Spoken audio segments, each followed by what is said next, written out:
A very good morning to all of you. Welcome to EduSet Society. Myself Amandeep Kaur. I am from GPCG Patiala, and today I am here to present a topic of Internet and Web technologies, which is World Wide Web. In today's topic, we will be discussing what is actually World Wide Web, what is Internet, and what is HTML, and what are the various web browsers that we can use to get connect to the Internet. Now let's start with today's topic. What is Internet basically? The Internet is a worldwide network of connected computers. This allows the sharing of electronic information and resources. The Internet is considered the largest telecommunication systems ever created. A common set of rules known as protocols allows the transport and viewing of files and documents found on computers connected to the Internet. So basically, what is Internet? We can share our files over the Internet, over the wires. Similarly, that we used to do in the manual way. We used to transfer the letters to each other. It is simply a way of communicating with each other. What is World Wide Web now? As its name suggests, it is a web. Basically, it is a web of various number of computers which are connected to each other in order to transfer information. The World Wide Web is one part of the Internet. So basically, the Internet is the main thing and the other all things are its parts. The World Wide Web. The World Wide Web is a hypertext based system. Hypertext allows users to click on buttons or highlighted text using a mouse to go to other web pages containing text, sound, pictures or videos.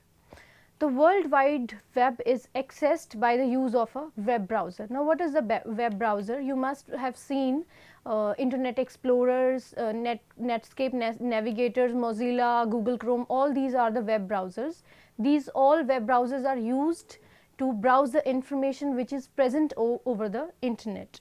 You can use any web browser and then they will work in a client server manner. Now, how the web works? The basic paradigm on which the web works, it is the client server model. The client sends the information to the server and in response, the server sends the response to the client. It fetches the request and it sends then response.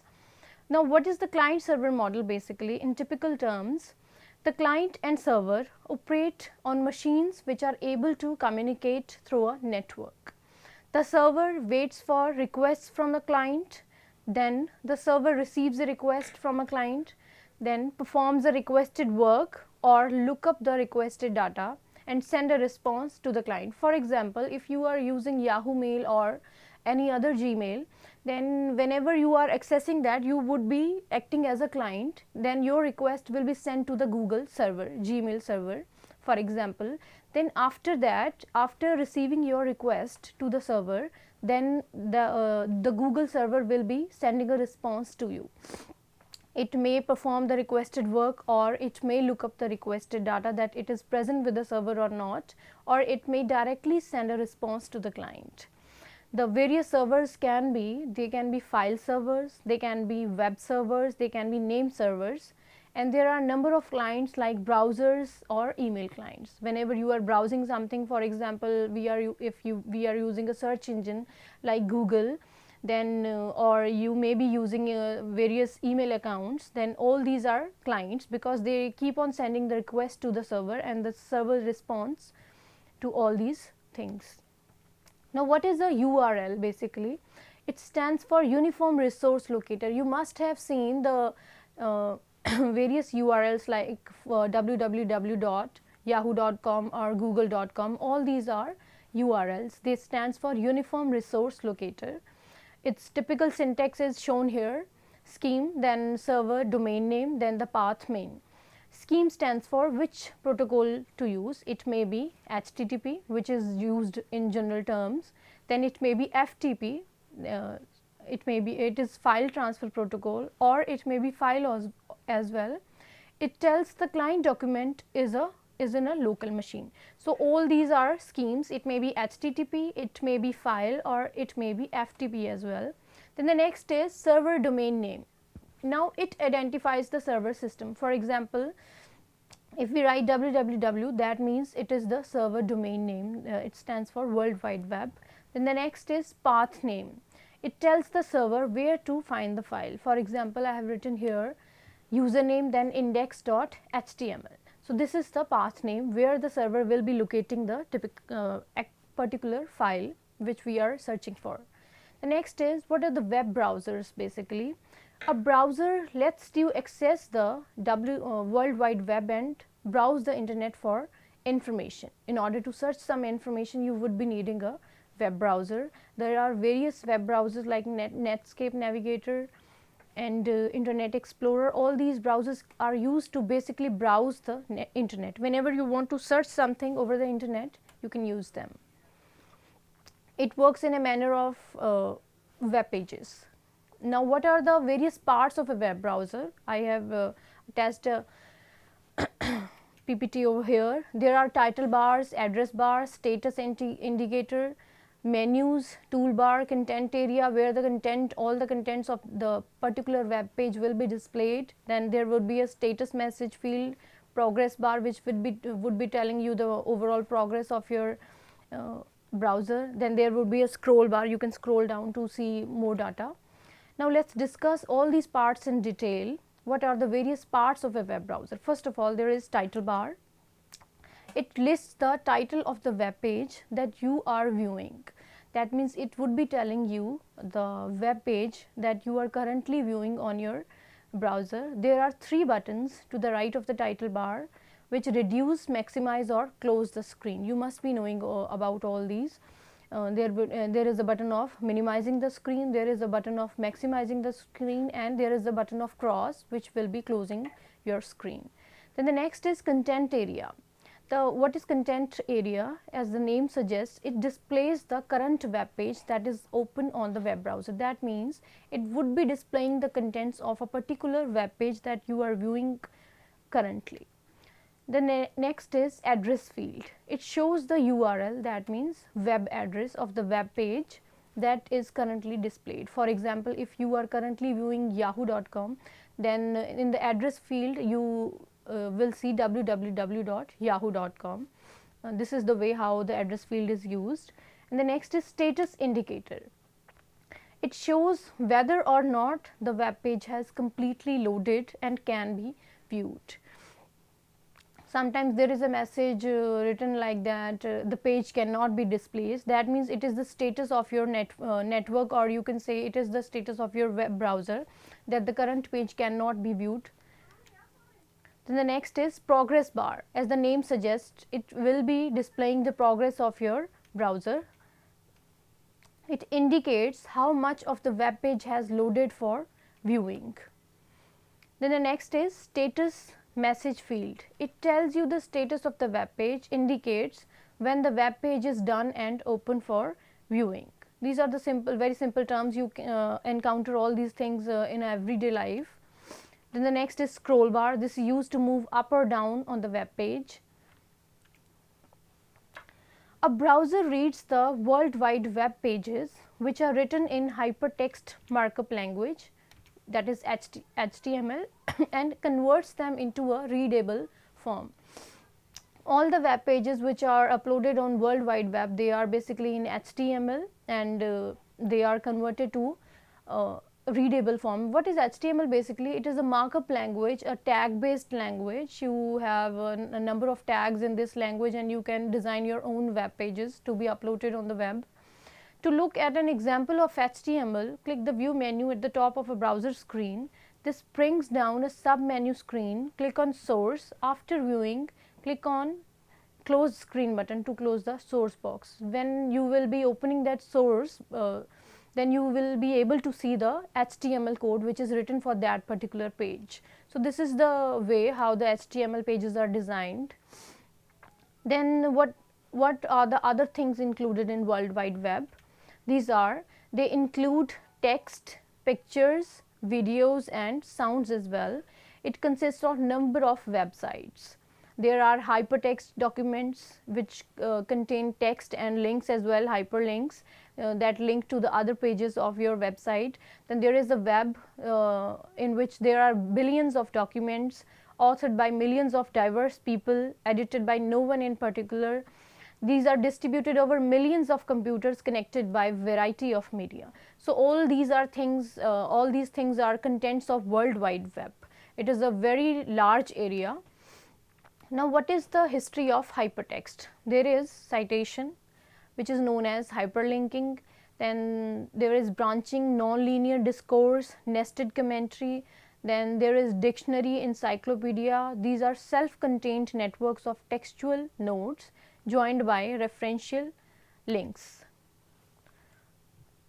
What are the hypertext systems basically?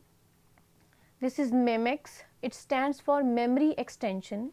It is photoelectrical mechanical storage and computing device. Its aim is to create and help follow hyperlinks across documents. It is coined by, the term hypertext was coined by Ted Nelson. Xanadu hypertext system with robust two-way hyperlinks, version management, controversy management, annotation and copyright management.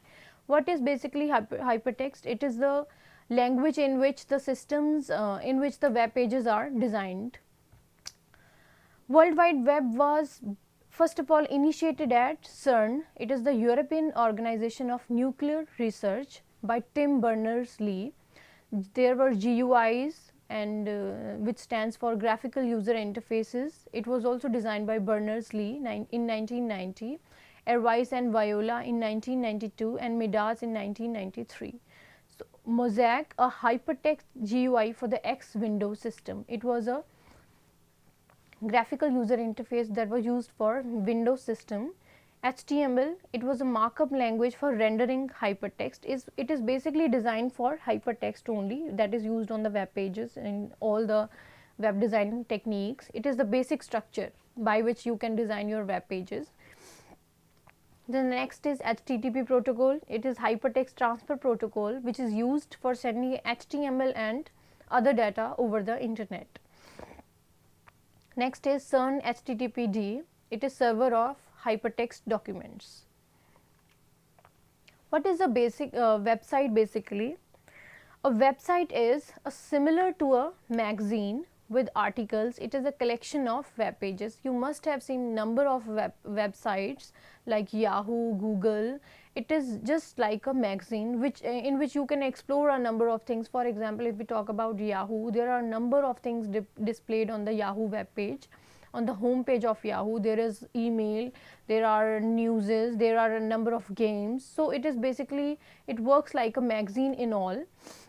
A home page is the front cover that tells what is inside. As I told you earlier, if you will go for yahoo.com, it will open the Yahoo home page. Then after that you can click on various links that are available on that home page to get connected to the other parts of Yahoo. For example, if you want to check your mail on Yahoo, then you will be clicking on the mail button, and if you want to see the news of today, then you would be clicking on news button, and in order, if you want to play some games, you would be going for the games button.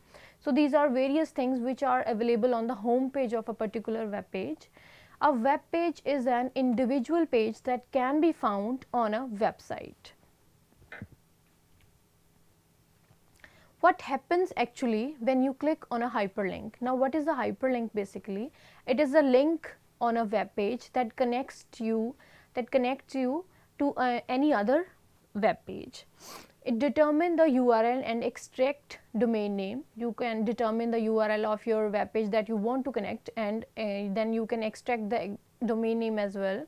Then use the name server to get IP address. For example, I want to attach a hyperlink of google.com on my web page, then you would be writing www.google.com in your hyperlink source. Then make a TCP connect to the port 80 and send a request for a web page once the server has accepted to connection. Then the server sends the file and releases the TCP connection.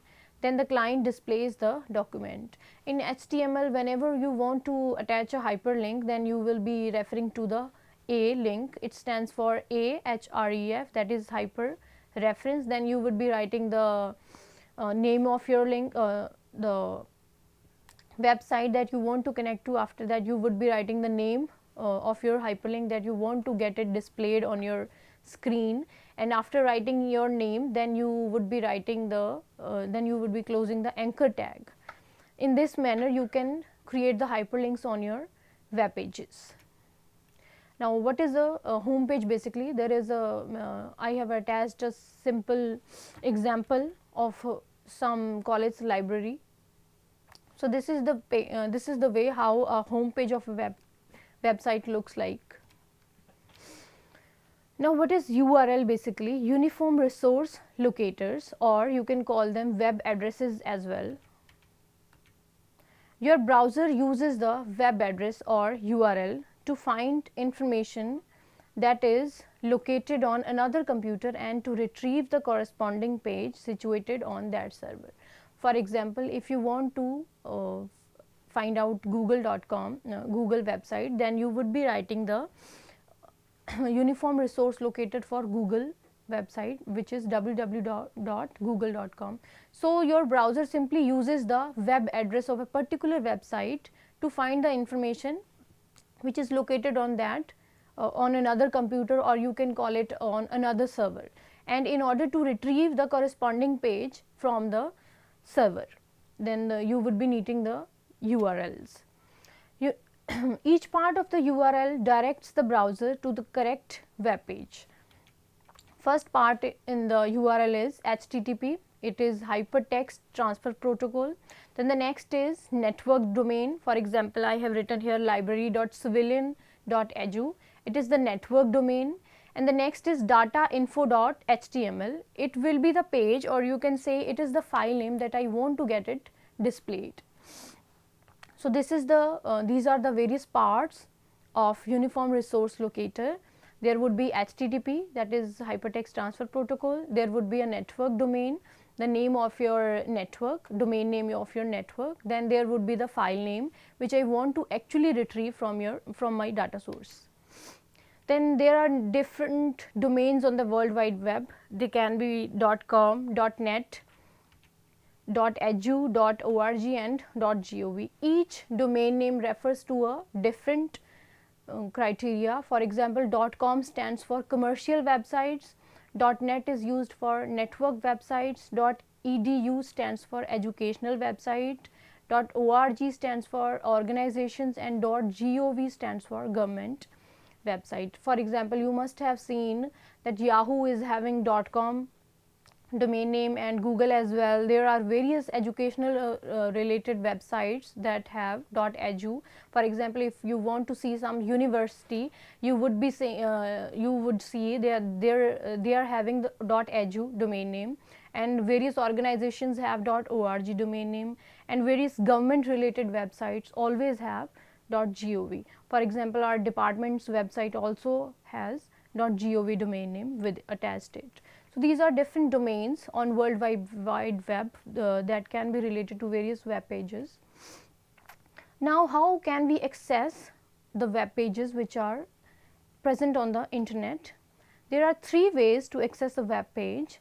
You can type the URL, that is uniform resource locator in the address box directly, then or you can click on hypertext links on a web page, or you can use a search tool such as a keyword search engine or web directory. So these are the three methods by which you can fetch the information, or you can fetch the web pages that you require to open. First of all, you can simply write the URL in the address box. What you will be doing, if you want to check the Google website, what you will do, go to the address bar and write simply www.google.com. Then the web page of Google will be displayed.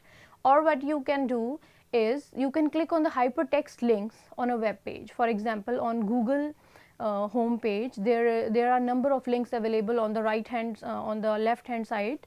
There is Gmail, there is Flickr, there is YouTube, there are a number of links available. Or what you can do, you can click on all those links that are displayed on a web page.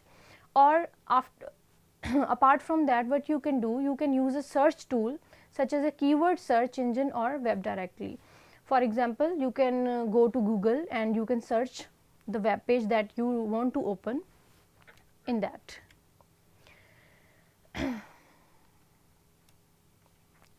In first method, type the URL in the address box. How it works: you will type the uniform resource locator in the browser's address box, which is the address bar. Simply you will write www.google.com and then you will click on go button, or you can press the enter button on the keyboard.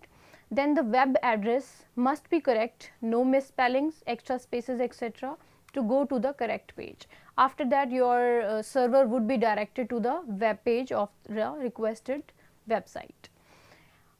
In second method, which is click on hypertext links, what you can do is hypertext links on a web page lead to other web pages. The links on a web page are usually highlighted, underlined, and or are pictures. There is always a simple typical difference between simple text and hypertext links. What is that difference?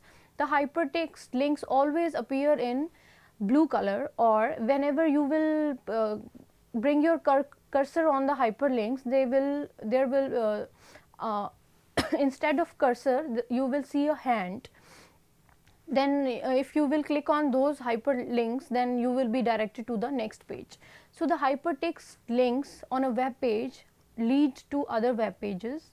The links on a web pages are usually highlighted. They are simply highlighted. They are different in color. They are always underlined, and they are all, or they are in the form of pictures simply. So you can easily identify the hyperlinks available on various web pages. Then the next, when you place the mouse cursor over a link, the arrow will change into a hand. As I told you earlier, there is always a bit of difference in simple text and the hypertext. Whenever you will bring the mouse cursor over a hyperlink, the arrow, which is always the mouse cursor, which is always in the shape of arrow, it will change into a hand. Then click on the link to go to another website. Use your back button to return to the original web page, and if you will click on that particular link, then you will be directed to the requested page, and if you want to get back to the original page, you will have to press the back button in the toolbar of your web browser. So this is the way how you can open the web pages by clicking on hypertext links. Then the last method was using a search tool. How you can access various web pages using a search tool. The search tools help you find information on the World Wide Web. No single search tool finds every website or web page in existence. Different search tools search different and overlapping parts of the web. So if you will say that all the search engines or search tools will search the same type of information on the internet, it won't be true. Because all the search tools search in a different manner and different parts of the web, so the results are always different.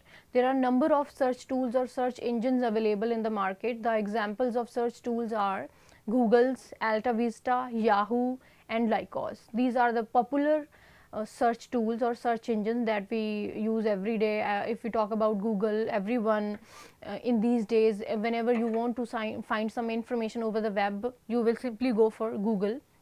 So these are some search engines or search tools these days popularly used in day-to-day lives. Then the next are connections. Whenever we are talking about World Wide Web or internet, you need to know the connections. What are the connections that are developed between client and server whenever we are talking about World Wide Web? Both the client and the server release TCP connection after a page has been transferred. What is TCP basically? It is transmission control protocol. Whenever we are connected to internet, we always use TCP connection. So both the client and server will release TCP connection after a page has been transferred from server to the client or from client to the server. HTTP 1.0, it is the version of HTTP, which is hypertext transfer protocol, is stateless. That means the connections are not persistent. There is no indication to the server whether new transactions involve the same client. So what is the problem with HTTP 1.0 version?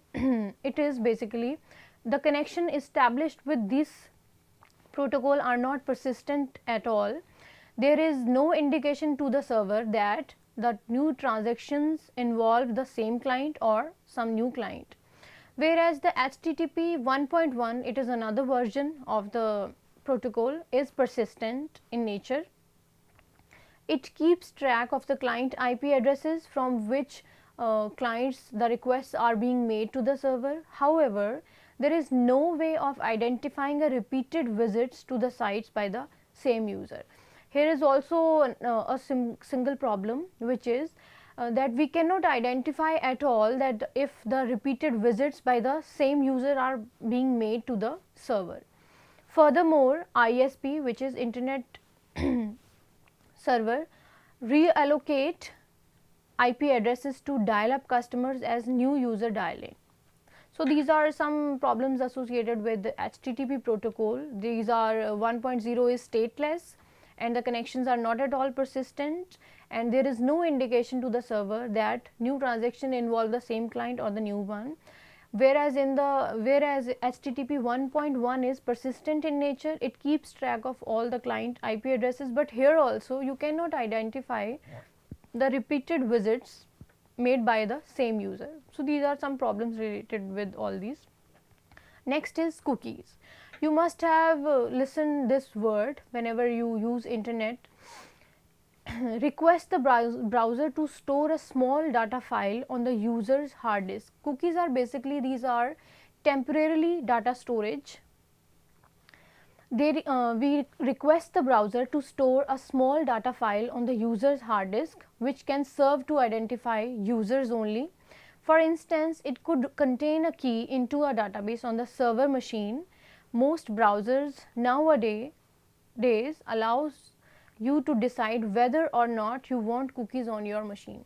So simply, what are cookies? Basically, they store the small data file on the user hard disk. These are used to identify the users only.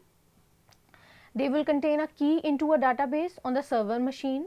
But nowadays what happens, the browsers allow you to decide whether you want to maintain cookies on your machine or not, because you can disable them as well. Then there won't be any storage of users data on the systems.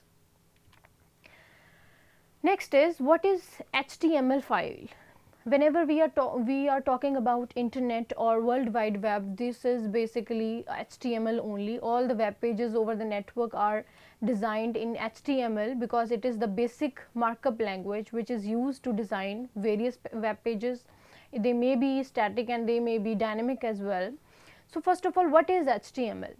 HTML stands for Hypertext Markup Language.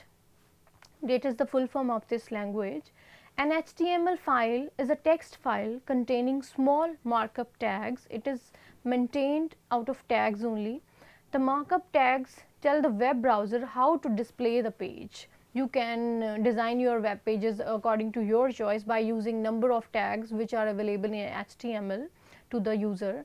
An HTML file must have an HTML or HTML extension. You must be knowing that whenever you are doing work in a language or then you are needed to specify the extension of your particular file. For example, if you are working in C or C++, then you will be providing the extension of .c or .ccp. In similar manner, whenever you are maintaining HTML files, you need to specify an extension of your file which can be HTML or HTML only. Otherwise, your file will be saved as a simple text file, then it won't be executed over the browser. An HTML file can be created using a simple text editor. For example, you can use the notepad only in order to design a HTML file, and after designing your HTML file, you can run your files over the web browser. Then the next is internet services. There are a number of internet services available. First is email and MIME. Email you can you know very well, that is electronic mail, and MIME is multi-purpose internet mail extensions. They may be text or HTML, they may be images, videos, etc. Then the next is Telnet and SSH. Telnet and SSH stands for Secure Shell. Next is File Transfer Protocol. Next is Gopher. Then next is Internet Relay Chat, News Groups, World Wide Web. HTTP Hypertext Transfer Protocol uses a question answer scheme, that is